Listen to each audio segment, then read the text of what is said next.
Good day and welcome to my Freedom Journal journey.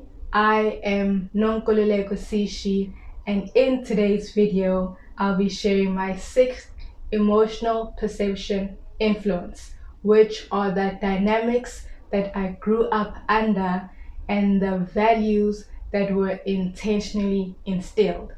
Now, like all things, there are pros and cons to how all values and morals are approached and applied.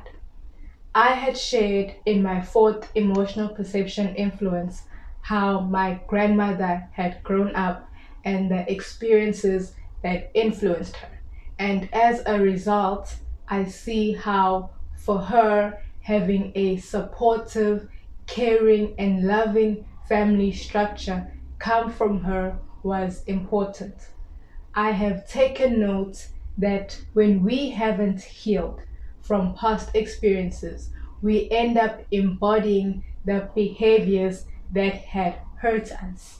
And when we're on the journey of healing, we end up creating environments that have behaviors that we believe could have saved us.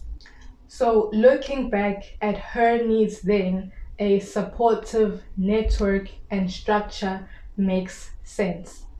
In raising her two daughters and in raising her grandchildren, it was important to her to raise people that could have a network of people that they could count on. She raised her daughters and her grandchildren with such closeness as if we were one unit. We were raised to put family first, we were raised to pour into each other, and we were raised to be able to count on each other. And as much as that created one of the safest and supportive foundations, there have been some cons to it. When building a family structure, meeting needs is of importance. A roof over your head, food on the table, education, and so forth. And inspiring morale plays a huge role in ensuring that these needs are met. However, what ends up being created are underlying messages such as the following. You are valuable, you have value, you bring value if you're putting money on the table. You're inputless, you're valueless if you're not. Family comes first, and there's no individuality, no concept of boundary because you are a unit. And what is emotional regulation? For my grandmother, emotions were not important because meeting needs was a priority. My mother and my aunt were so intertwined in each other's lives that introducing a boundary could have collapsed their worlds. They shared too much of each other's responsibilities. And so, what ended up happening was having a generation of individuals that have no concept or idea of how to build their individual lives. Now, having sat down and unpacked these dynamics and unpacked these experiences, I've learned the following things.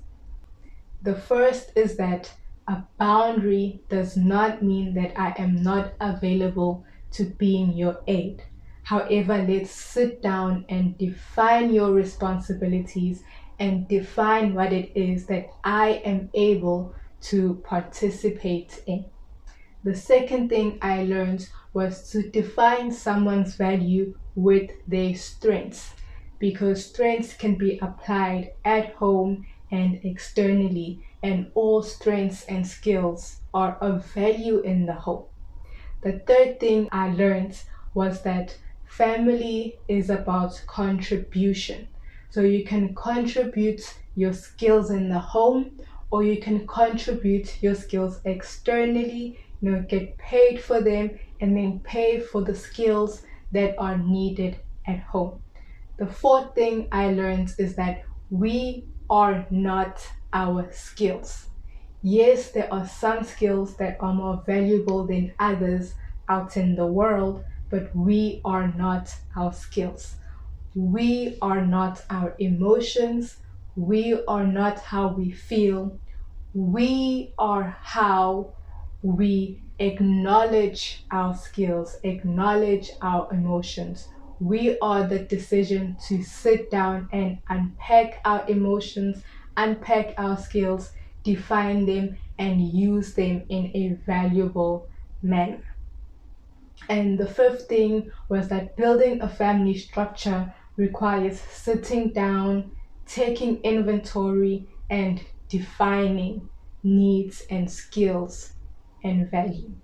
So you can check out my video next week as I share my next emotional perception influence, or you can check out my previous videos for my other emotional perception influences. You can also check out the rest of my channel as I share on Mondays emotional perception influence, on Tuesdays our needs, pleasure and purpose, on Wednesday our mental wellness, on Thursdays nutrition and physical wellness, and on Fridays spirituality and intuition. Take care.